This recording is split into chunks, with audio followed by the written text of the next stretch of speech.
Thanks for tuning into Wine Blast. Sign up to Wine Blast Plus to support the show, enjoy early access to all episodes, and get exclusive subscriber-only content. Just visit wineblast.co.uk or click the link in the show notes. We currently have a 15% early bird discount, so don't hang around.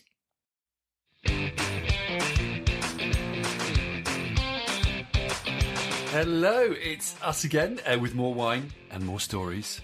This one's a cracker, a top-notch Italian wine estate that has historically been something of an insider's tip, and which has flirted with financial ruin and family strife by doggedly sticking to its stylistic guns and unique identity. Yes, welcome to Wine Blast. I'm Susie, he's Peter, and in this episode we're focusing on the historic San Leonardo wine estate in Italy's mountainous northern reaches of Trentino, set within the evocative surroundings of Verona, Lake Garda and the Dolomite Mountains. It all makes for a dramatic backdrop to an intriguing story and pretty delicious wine. Here's a taster of what's coming up. San Leonardo has the muscles of a runner or a swimmer rather than the bodybuilder. In the beginning of the 2000s, we were in a very difficult situation financially. Nobody wanted any more this wine. I was desperate. I remember going to my father and said, "Listen, Dad, why don't we put Teroldego in it?" And I remember the eyes of my father with his head turning to me and saying,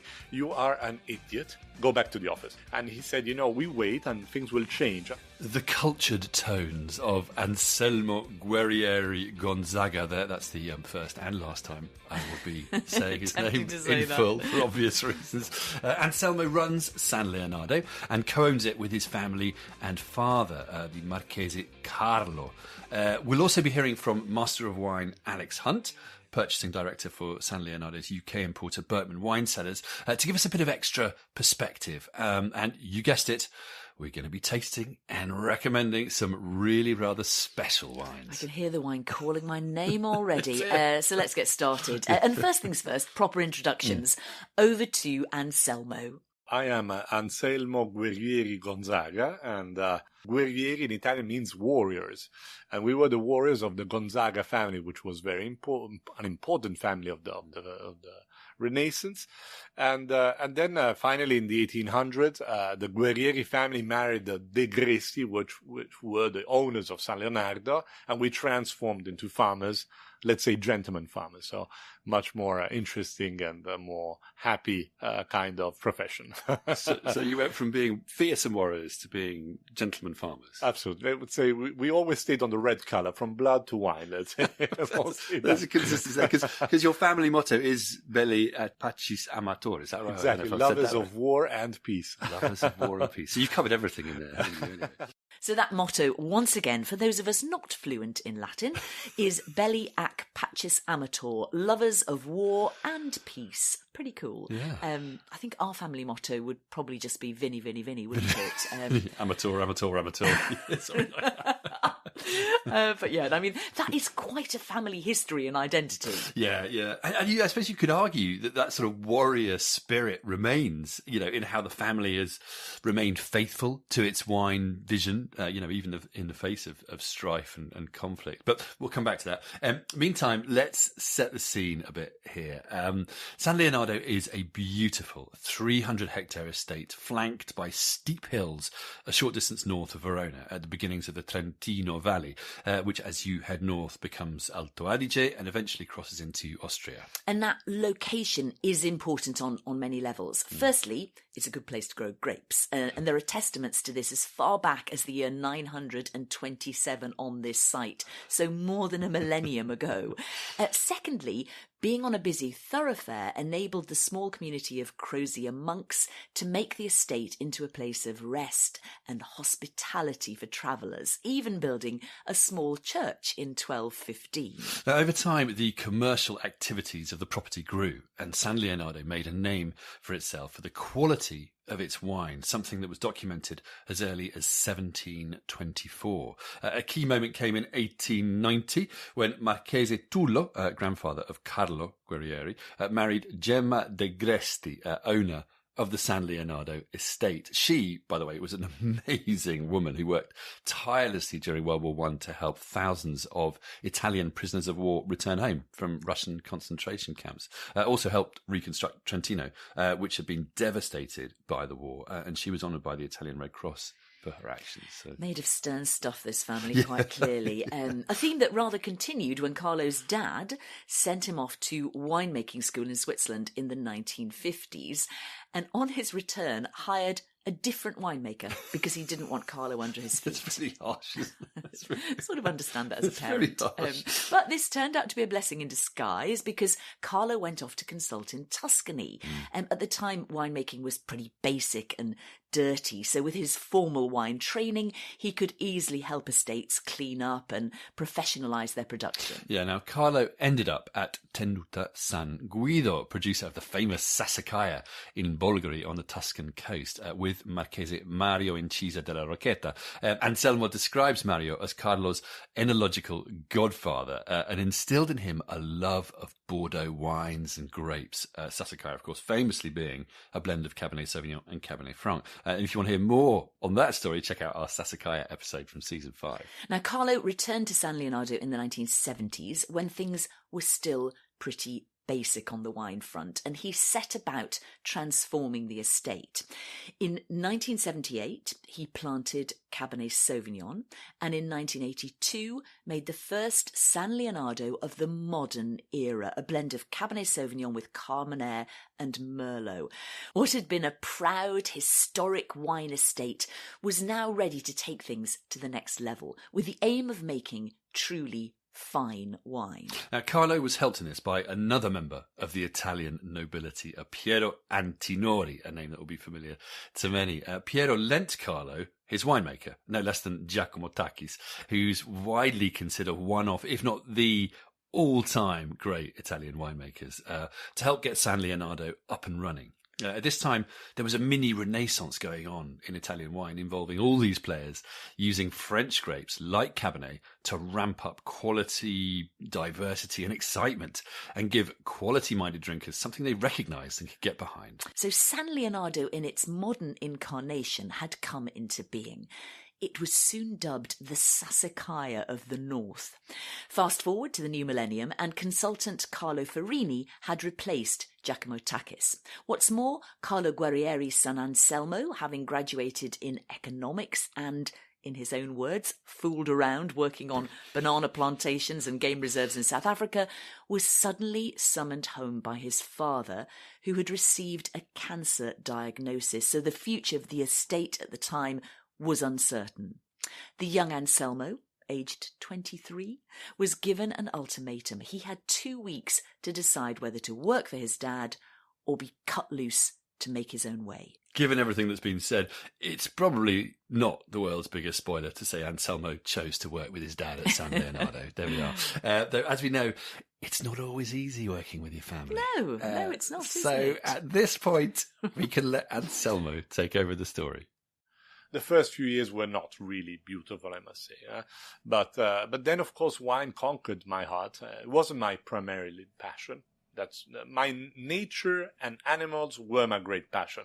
Then, at the age of 20, I would have drank whatever was on the table. Let's say I wasn't a geek of wine at all. I became much after passionate of wine.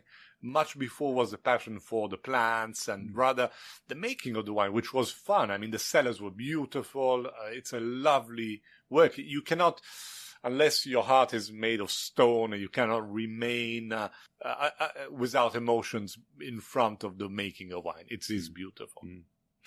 So tell me, how does this place then, your geography, as it were, influence your wines? It does immensely, like every place in the world. Terroir, this beautiful word invented by the French, describes so well the genius loci, the something that can be expressed in a place and cannot be reproduced anywhere else, and which shapes what is born there, and you put together the climate and the people. So first of all, we are in a very narrow valley between Verona and Trento, just in the middle. So we are 30 miles north of Verona, very close by we're much more southern. When you think of Trentino, you think much more of the north, but we're in a quite warm climate. Mountains are very tall and the valley is very low, 120 meters, but the valley is very narrow, just 800 meters wide, and the mountains go from 120 meters up to 1500 meters. So we have a lot of shade in our place. So the sun arrives late and goes away early. No golden hour as we call it today. But this influences enormously the vines because we have a very pure light because we're in the mountains. There is always air. There is very little mist. So the light is very pure, very white, very intense. So the lumens are very intense, but we do not have that crazy heat or a huge amount of direct sunlight on the plants. So the plants develop well and they give out a wine that is never too alcoholic, never too powerful. And so we work much more on the elegant side. This is because the environment gave us this opportunity. But, I mean, Trentino is a region, perhaps more closely associated with, I don't know, Pinot Grigio, with sparkling wine, with Teroligo, Martemino. How does a refined Bordeaux blend end up in this territory? First of all, Trentino today is 70% white wine production. But if we look back 30 years, it was 70% red wines. So Trentino has quite a long history on Bordeaux blends, much earlier than Tuscany. And with Veneto, they share Merlot since the 1920s, much, as I told you, much earlier than other regions, and the introduction of Cabernet right after World War II. And also the introduction of Carmenere, which was sold under the name of Cabernet Franc because no one had an idea what Carmenere was in those days. And why did the Bordelais varieties come to Italy in the 40s, 50s? Was it just something to sell something different? I don't know, something that was known? It was Merlot was introduced in our region in the 1920s because it was highly productive. And Trentino was a very hungry place after World War One. We had enormous amounts of dead people, enormous damage to the cultures, lots of bombings, and people needed to eat. And the agronomic foundation in Trentino, who rules a little bit what the region was looking into, introduced Merlot, which together with the pergola system, which was introduced around 1850 when the iron wire was industrialized, was a perfect combination, a perfect marriage. In pergola, Merlot is capable of giving you 200 quintals, which is 20 tons per hectare, which is a fantastic production. And we have to think that today we talk about the hedonistic part of wine, but back then I always say wine was an energy drink. So I wouldn't go far as Red Bull, but we were making wine for calories. And so the more you made, the better it was. And so you needed to find grapes of great production. There was no, let's say, an indigenous variety in our estate that was valuable enough to be kept. And so under my father, he ripped out everything which was remaining and concentrated only on the Bordeaux varieties. We had loads of smaller fields which were making all different. Even Trebbiano was there in those days, but then he was very clear and very strict on the quality. He wanted just to make wines on the hedonistic vision, not on the quantity side. So the Carmenere grape variety, can we just focus on that briefly? Can you just remind us of the story of Carmenere, how it came to your part of the world? Well, Carmenere is originary from Bordeaux, and it has probably disappeared after phylloxera. So we have to think about the end of the 1800s. This is a grape which is very difficult to grow. In Veneto, Tri-Veneto, so Trentino, Veneto and Friuli, it was introduced because it worked very well on pergola, which was typical of this area. It was beautiful because when you have lots of leaf, then the Cabernet can express a huge amount of grapes. And so let's go back to that vision of quantity. And it wasn't called Carmenere simply because the people had no idea what Carmenere was. It was called Cabernet Franc because Cabernet, sounded a little bit better and it was easier. And it was introduced and mismatched for a long, long time. And then people just explanted and replanted other varieties without even having an idea of what they had in their hands. My father, on the other side, had the Carmenere. He thought it was Cabernet Franc. Then at a certain stage, he wanted to enlarge the production of this single variety. So he called our French vine producer, Pierre-Marie Guillaume, a myth in viticulture. And he says, Pierre-Marie, send me the best vines of Cabernet Franc. Pierre-Marie, fantastic gentleman, he sends him Cabernet Franc. My father plants it down next to the other one. And first year, he looks at it and says, strange. Second year, he understands there is something completely different. Because Carmenere has berries like cherries, and Cabernet Franc has tiny berries, and the leaf is different. So he calls Pierre-Marie, who says, we did not give you something wrong. You have something wrong, probably. And so then he called Giacomo Takis, who was working there, and then Attilio Scienza, a famous Italian professor, and they found out this was Carmenere. And until San Leonardo 2010, on the back label, you will read Cabernet Franc, because we were not allowed to, it wasn't in the disciplinary of the region, even. And then I went to my father and asked him, why didn't you, when you learned this grape was different, why didn't you write it on the back label? He said to me, it was difficult already to sell a Bordeaux blend coming from Trentino. Imagine if I wrote there was Carmenere, which sounded more like a curse or a bad word, rather than putting Cabernet Franc, which was internationally renowned as a great variety. And 88-90, when he discovered this, is the same identical time when Chile discovered that their Carmenere was not Merlot. So it's a parallel development that we can see in different areas of the world. Now, you bottle a solo Carmenere as well, yes, don't you? You sell a Carmenere wine. But I understand the first wine was there something of a story about the first solo yes. Carmenere? It was a funny story, because I wanted to make some new wines. Of course, you're 25, 26. This was shortly after you joined. Yes, because the first vintage is 2007. So I joined in 2001. And my father did not want me to touch the wines. My first role was to make the grappa, to take care of the grappa, which was made out of San Leonardo, like all the grappas are made by good distillers outside. Also, he didn't want, he talked badly about his father not wanting him to work in the cellar, but he did the same more or less with me. No, my father was exceptional with me after. But definitely at the beginning, he didn't want me. And so I wanted to make a wine. And I was reading about it.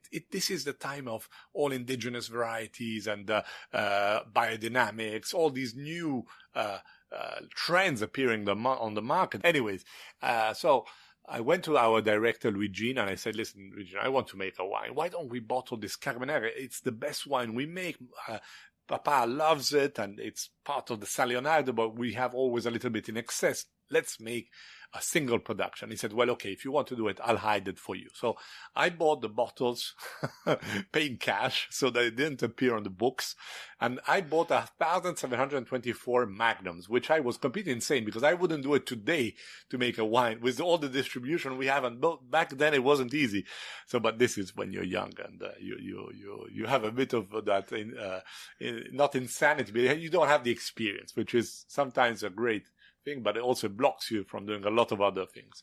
And anyways, we bottled this wine, and then I showed it to my father. I think it must have been 2015 even. I mean, I wanted to, because it takes time, the Carmenere, to become really pleasant. And so I brought him this Magnum all covered up. I told him, Papa, I brought you a Magnum from Paris. It's a French wine I want you to taste. So I want, and so Paris, France. Okay, we are starting well for my father. Let's put up the antenna. So he tastes this wine, and he goes, and he continues to taste it, and then he says, it's incredible. It tastes just like our Carmenere. And he said, Dad, you're phenomenal. You spotted it out immediately. It is our Carmenere. And I had drawn the label, and I took this label from the ones of my great-grandfather in 1890, so he couldn't say it was ugly. And in the end, he said, okay, you can sell it. You're right. It's a lovely wine. And this is how Carmenere was born.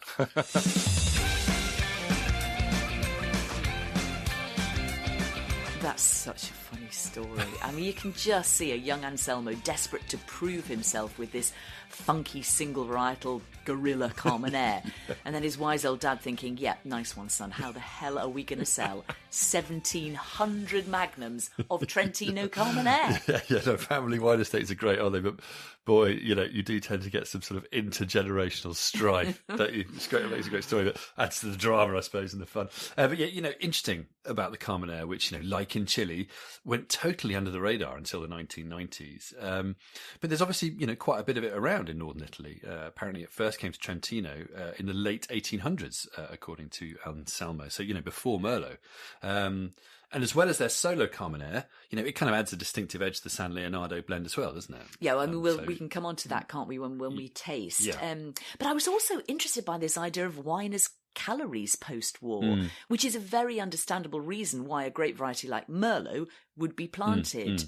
But Carlo's stroke of genius was obviously to realise that with the addition of Cabernet Sauvignon, this Merlot and Carmenere could be repurposed to make fine wine. Yes, yeah. In contrast to, say, I don't know, the more ubiquitous Pinot Grigio in Trentino. Yeah, and I think all of that is partly a reflection of their place, isn't it? Their sort of shady, windy but sunny site at the foot of the mountains.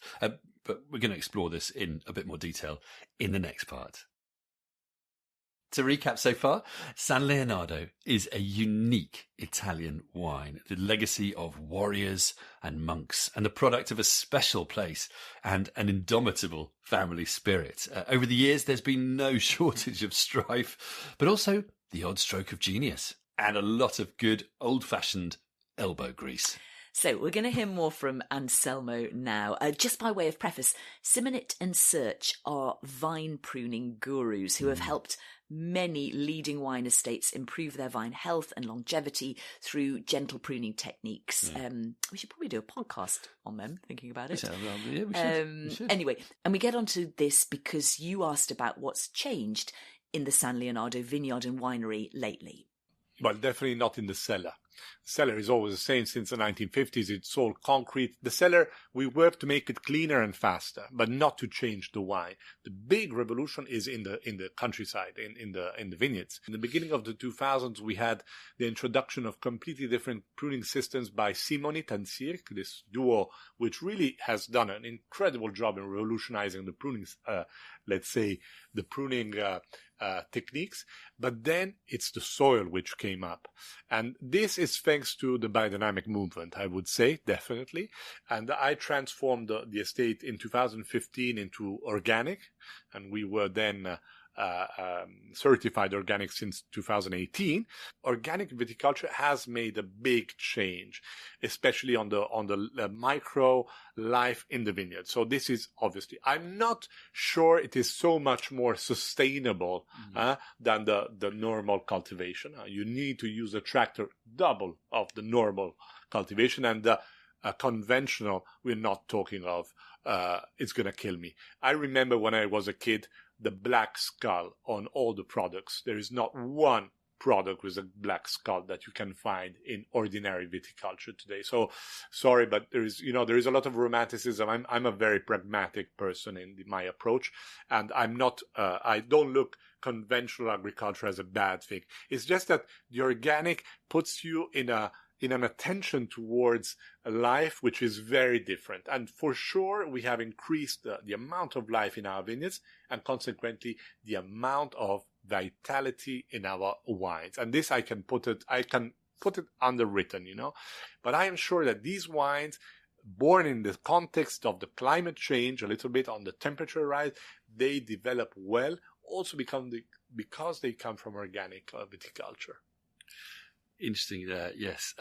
Vitality, I love that expression. Your literature, you describe, let's talk about San Leonardo, the top wine. You describe this wine as a Nordic wine. Can you just explain what that means? Nordic wine because of the mountains. But the mountains that surround San Leonardo, they go up to 1,500 meters. And they are so powerful in the life, in the impact they have on the vines. And the style of the wine is Nordic as well, in the sense that we try to develop and to take out what I call drinkability, which is often a concept that we do not associate to the fine wine world, just because it's not a beautiful word. It gives you an idea, I can throw it down the throat easily. But to me, it's a very important component of our wine, something that refreshes you, something that gives you the pleasure of one or two glasses. Because as far as I understand, you talked to someone quite important about this concept of drinkability. Oh, yeah, absolutely. I was much younger. I think more than 10 years ago, we were in Villa d'Este on the Lake of Como in a big event of wine. And there was Aubert de Villaine of Romanée Conti. And I was sitting next to this wonderful gentleman who had just run an incredible vertical tasting of Romanée Conti. And he said a fantastic phrase, un grand vin doit enlever la soif. A great wine must take away thirst.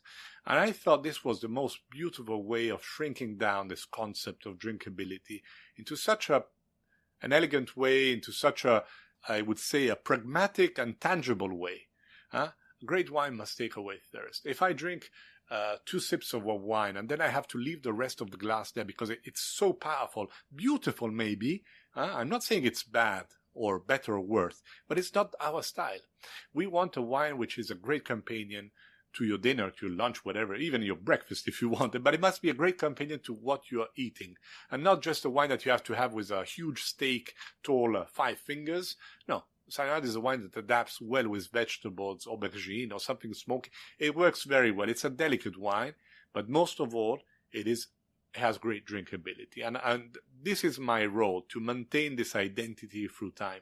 This is why I have changed so many things in agriculture and ameliorated the cellar, but not the process, in order to maintain those qualities and to bring them onwards. And that's why also I made the clonal selection, to maintain those vines of 85 years old, which came after World War II, and they have to maintain that character.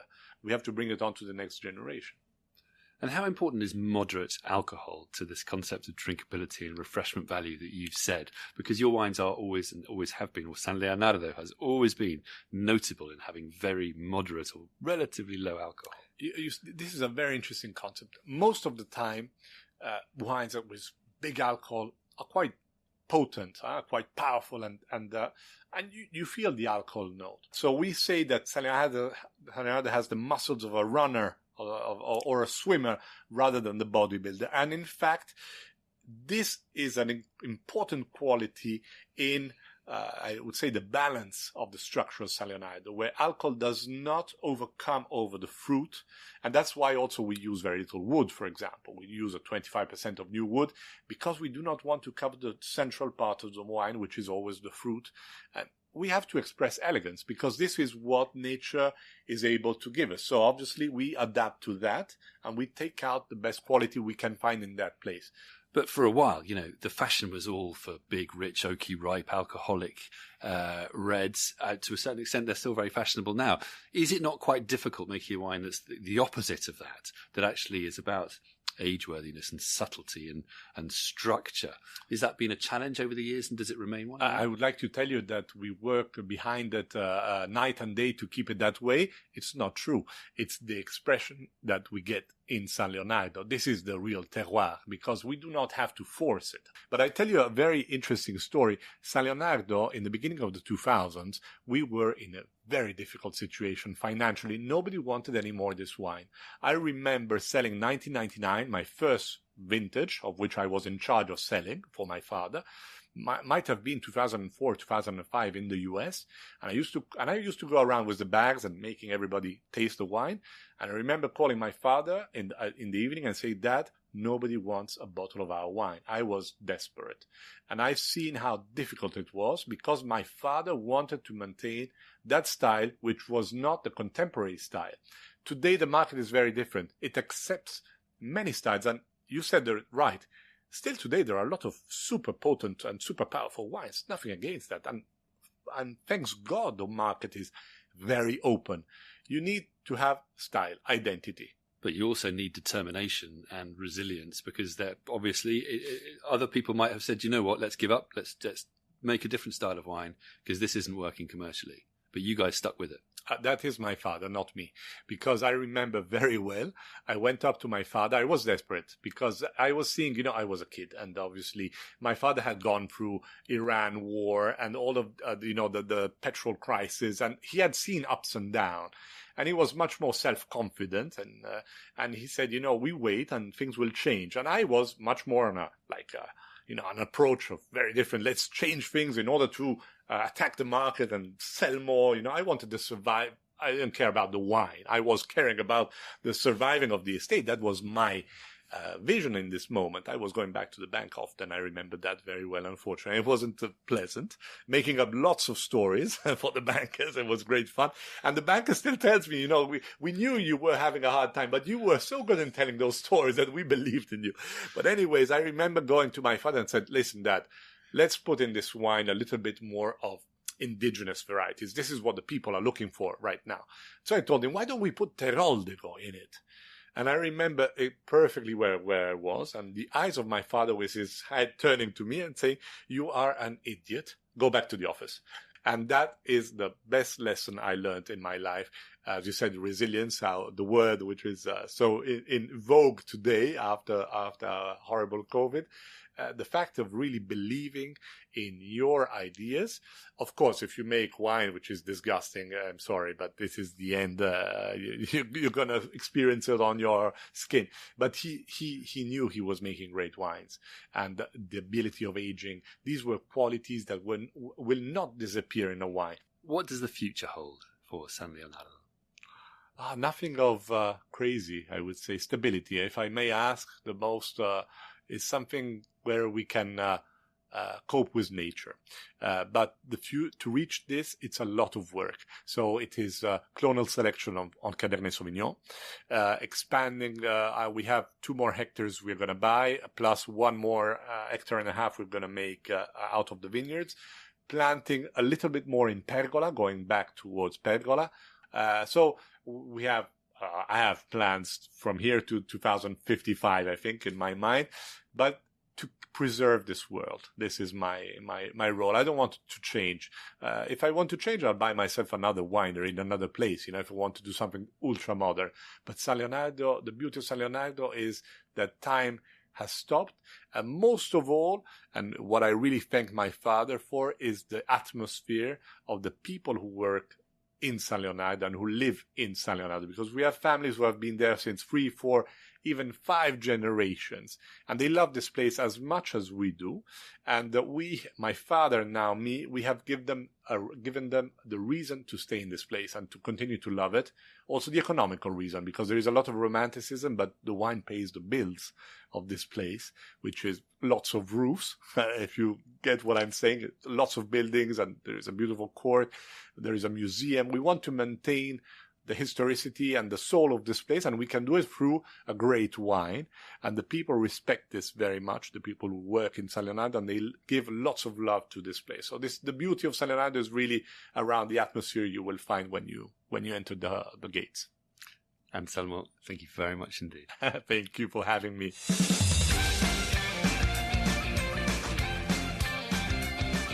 It is an amazing place, isn't it? Yeah, it really is. San Leonardo does actually have a tiny village as part of the estate, with the old-fashioned winery and barrel hall and church and Grand Villa Gresti, where the family live, as part of a wider working estate that goes beyond wine. The vineyard is just 30 hectares out of the 300-hectare estate, and much of the rest is woodland with lots of biodiversity, and they have gardens and do exhibitions. Yeah. And all this with sort of amazing mountains and narrow valley by way of backdrop, which has these unique conditions, warm sun, but then afternoon shade and mountain breezes to give very elegant wines, all of which, major on this fundamental value of drinkability, which we touch on, and which the great Aubert de Villaine of Domaine de la Romanée-Conti summed up so eloquently. A great wine should be thirst quenching. Such a great quote, that. Yeah. And of course, it's not just that unique style, but the fact they stuck with it, even when it was desperately hard to sell. Sure,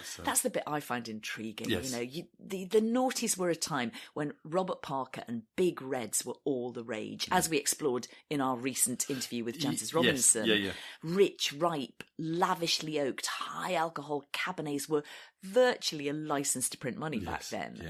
And lots of producers simply changed their style to suit. So I can understand poor Anselmo struggling to sell his discreetly midweight San Leonardo, especially in the US. Yeah. And his story about proposing Teroldego for the blend and being knocked back in no uncertain terms is priceless. But I guess Carlo knew deep down he was making great wine. And they just had to hold their nerve, and people would come back round to it as they have.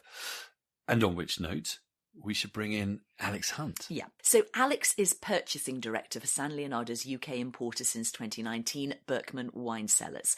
He's also a well-respected master of wine who's a friend of the pod. He is. He and his excellent band Umbrella Birds have been on the pod before. Check them out. New album coming soon. So I asked Alex about the challenges of selling a Northern Italian Bordeaux blend. Well, I suppose the main competitor is going to be the wines of Tuscany, of Bolgheri in particular. That's where the comparisons tend to be drawn. And then otherwise with Bordeaux blends from around the world, of course. But staying on the Italian focus for a bit, Tuscany, I think, because it has grown over the last 50 to 70 years, an entire community of Bordeaux blend producers, some of whom are extremely famous and extremely successful and sell their wines quite easily at very high price points. There is a great deal of focus and attention on that community. When you get an outlier in a different region, then I think there are advantages and disadvantages that come with that. The disadvantage is that we have to crank the spotlight onto that region by hand, as it were, every time, and remind people that there is life outside Bolgheri for Bordeaux blends in Italy. But the advantage is an independence of thought and of style that comes with that. So by being slightly separate from that tight-knit community in Tuscany, you get to do your own thing, to tread your own path. And I would draw a parallel maybe between Napa, being equivalent to Bolgheri in this case, and Santa Cruz Mountains and a producer like Ridge, who from that relatively isolated vantage point have managed to ride out some of the stylistic changes that were effectively imposed on the world of red wine between, let's say, 1997 and 2016, and maintained a stylistic independence as well as a geographical distance. And that's, to me, one of the things that makes this estate very exciting. And I mean, this style of elegant, age-worthy red wine, although it's unique and to this particular area, hasn't necessarily been particularly fashionable in more recent times. How popular are these wines right now? Well, right now they're growing in popularity because that circle of fashion has turned back to this kind of style. If I think of the 2020, which is the latest release, it's naturally 12.5% alcohol, which for a high-class Bordeaux blend is virtually unique at the moment. I mean, I'm sure you could find one or two examples by looking hard enough, but it doesn't normally happen. And I think a lot of Cabernet producers around the world are slightly frustrated that they can't achieve naturally moderate alcohol even within the flavour spectrum that they're looking for now, as opposed to 10 years ago, which might be a little fresher and more herbaceous than it was. But there are so many that are still 13.5 to 15, despite their makers' best efforts. And here we are at 12.5 with a wine that does not feel skinny or underripe or in any way compromised in the sense that it's trying to fit a new fashion to which it doesn't belong. What I find amazing about San Leonardo, having tasted verticals of it, is that it never really deviated from this format. It didn't fall into the stylistic norms that became the prevailing paradigm in that period of the early 2000s and 2010s. They passed it by, and therefore it spent quite a long time out of fashion, just like Corazon or Borlotto or a number of other producers who dogmatically, or at least stubbornly, stuck to the style they thought was the best expression of their land and refused to be sucked into a kind of pleasure first, interest second dimension, which I think ultimately was a little bit of a con when it came to fine wine. So just talking about the actual wine, drinkability is a word that Anselmo associates with San Leonardo. Can you talk to us about that aspect of the wine? Well, isn't it funny how maybe 20 years ago, drinkable was an insult to anyone who was at least making in their mind serious wine? It seemed to be a suggestion that the wine was somehow trivial if you referred to it as drinkable to its maker or fan. We tend to see drinkability very much as a positive, both from an aesthetic and a commercial sense, because after all, if something's drinkable, you're more likely to drink it, and then you might be tempted to drink it again, which seems to be quite a good model on which to build a business. And at the same time, because our business had its origins in the restaurant trade to begin with, the idea of a wine that is refreshing and digestible with food is very much part of our DNA, and so those have always been the kind of wines that we've looked for. Now, how important are vintages in this specific part of the winemaking world? You definitely see vintage variation in terms of character. I'm not seeing huge swings in quality in the way that one does in Bordeaux itself in particular. What I tend to find is that San Leonardo vintage variation is quite prominent when the wine is first released, and then after a year or two, the wine seems to open up to give a more transparent representation of the estate and Anselmo's style. And so the vintages actually converge a little bit with maybe 5 years in bottle. I've drunk 2019 this year with enormous pleasure. And I've also enjoyed, not so long ago, vintages from the late 80s and the 90s that also give huge pleasure. So in that sense, I think it's a very modern wine in as much as the drinking window is very wide. And just finally, what would be your ideal San Leonardo experience? Well, the experience of going there definitely enhances it enormously. It is beautiful.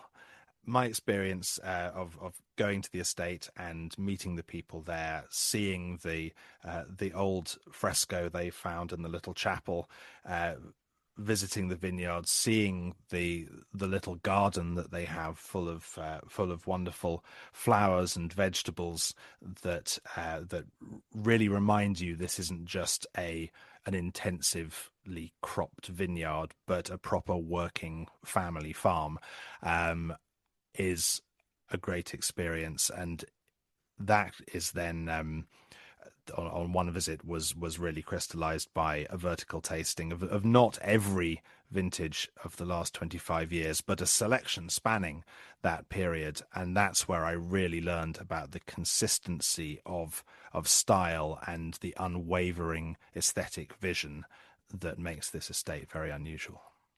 And if we were to finish that tasting by sitting down on the terrace and being served a beautiful plate of Italian food, what would it be? Vintage-wise, perhaps 2007, 2004 would be the absolute peaks that I would be tempted to go for now.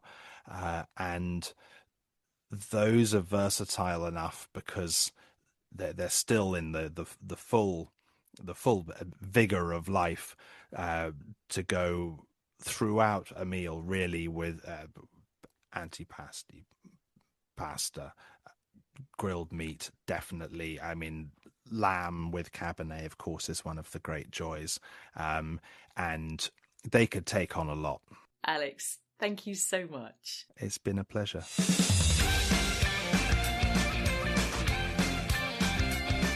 If I wasn't feeling thirsty and hungry before, I am now. 2007 San Leonardo with lamb. Sign me up. I'm right there. We need to start tasting we do. on that note. But just before we do, I think Alex is right on the money in comparing Napa versus Santa Cruz to Bulgari versus Trentino, and sort of San Leonardo to Ridge, you know, producers who have, you know, in his words, dogmatically stuck to their vision of elegant gastronomic, food-friendly, drinkable Bordeaux blends, you know, whatever the prevailing fashion dictates. I totally agree. And again, if you want to learn more about Ridge, check out our episode on them.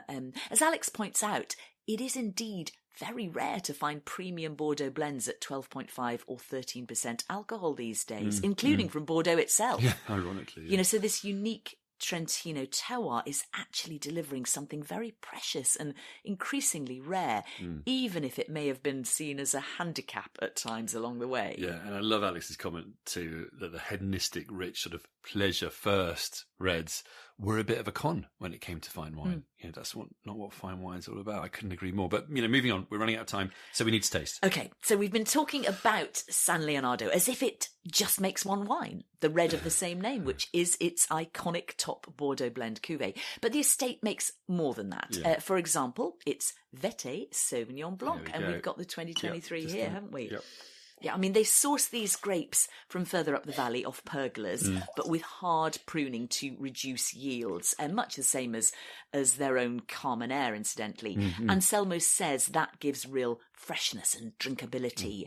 And it's very different from a Loire or New Zealand Sauvignon. It's got flavours of I don't know, mandarins and stone fruit with pithy, herby, bitter herb characters that are very Italian. Yeah, it's also decent value at around £20 retail, and apparently goes down really well in Italian restaurants too. Yeah, I can totally see that. Next up, I've got the Terre di San Leonardo 2021. This is like the second wine to San Leonardo. It's made from the younger vines, but still aged for 12 months, half in used barrels with more Merlot and less Carmenere in the blend. And we would both really recommend this, wouldn't we? Because you know, it's similar in style to San Leonardo, the grander wine, but it's only about 20 quid retail. And it's a beautifully elegant, classic Bordeaux blend with an Italian twist. It's kind of understated, mid-weight, savoury, if you like that kind of thing, which we do. Yeah. But it's got that lovely sort of sour cherry tang on the finish. I think it works really well at this level. Absolutely. And it's hard to find a cultured Bordeaux blend with that kind of refinement and precision at that price level. Yeah, it also comes out of itself over time in the glass and decanter, doesn't it? It really does. Incidentally, we would definitely recommend giving these wines a bit of time and air before you drink them, whether that's in a decanter or saving half the bottle for the next day if you possibly can. I don't think we can, but it really brings them out of themselves. It totally does. So then we've got the San Leonardo Carmenere 2018 here. This famous variety made in tiny quantities here. It's also a big step up in the price, actually, worth noting. This one's about £70, 70. So aged 24 months in barrels, then another 2 years in the cellars. They like to age it because they say it sort of softens and tames it. Good wine. It doesn't have the same sort of maybe price quality excitement as a Terre, but it is a lovely, refreshing, elegant and sort of refined expression of Carmenere with really nice complexity. Maybe doesn't have the wow factor of some of the other wines, for being really honest. But and I'm afraid it's also quite a heavy bottle, which sends the wrong kind of message, doesn't it? You know, it's good. I think it could have more dimensions to it, a bit more flesh, but maybe climate change will help with that. I don't know. And in the meantime, it works really well in the San Leonardo blend. Talking of which, we tried a number of different vintages of San Leonardo, the top wine, which is usually a blend of mainly Cabernet Sauvignon with around 30% Carmenere and 10% Merlot. So which was our favourite? Hard to say. You know, so before this, I did a big vertical tasting back in 2017, so 8 years ago now. That was with Carlo and Anselmo and Luigino Tinelli, the estate manager, who's lived there his entire life. And my favourites then were the, I don't want to show off here, but the 1986, 1990, 97, 2001, 2004, 2007. How many wines did you taste? I'm with Alex on those, and those were just my favourites. And 2013, actually. Anyway, I might put my tasting notes from that up on the show notes, because that might be quite interesting. But then more recently, as you say, we've tried others. I'm going to flip it back to you. What would you pick? Yeah, so I'd go for the 2018, which I have to confess we tasted blind against Sassicaia, and it more than held its ground. You know, for a wine that's about a third of the price, it's so impressive. Yeah. You know, I love the cedar, tobacco leather, dark fruit aromatics, and then the wonderfully smooth but firm texture, almost quite muscular, definitely age-worthy. We tried it also with a range of food, from smoked salmon to steak, and it paired beautifully with everything. It really did. That's a sign of a fine wine there, I think, and an elegant one. I think I would go for the 2017. I've had it a few times recently, and it's always delivered. Apparently, it was something of a calamitous vintage. Anselmo, I tried it with Anselmo. He called it the most unlucky harvest of all time. The vines were hit by hail 3 times, and then a concrete vat cracked, and they lost 15,000 bottles. Wow. So, you know, only around half the normal quantities were made. Around 38,000 bottles. They do say how many bottles were made on the label, rather than the normal sort of 60, 70,000. But the wine itself is utterly glorious. It is, and it's drinking so well now, isn't it? Absolutely. It's hit a sweet spot. I think maybe the 2018 will come into, but this one's right there now. It's stunningly complex aromas. Actually, they leap out of the glass, don't they? With sort of cigar box, warm earth, forest, fern, all that sort of stuff. And then the palate is cool and classy and grippy and insistent. It's you know, it's fundamentally medium-bodied and refined, but also very complete and satisfying. A very hard balancing act to do well. It's the perfect marriage of sort of engaging rusticity and utter refinement. And the ideal note to finish on. As for a closing summary, San Leonardo has just celebrated its 300th anniversary. Its consistency and tenacious adherence to its unique style have seen it weather the storms of fashion and emerge triumphant, a beacon of refreshing understatement and drinkability in a world beset by narcissism and climate change. It hasn't always been an easy path, from family feuds to flirting with financial ruin, but war and peace are in the family motto. And wine, especially wine this good, is a tonic for many things. Cheers to that. Thanks to our interviewees, Anselmo Guerrieri Gonzaga. I mean, I've said it again, haven't I? Which I promised I wouldn't. But this time it's after a few drinks, so it's all right. You're okay. Maybe it's come out better. Seemed all right. Anyway, thanks also to Alex Hunt, MW of Berkman Wine Cellars. And of course, thanks to you for listening. Until next time, cheers.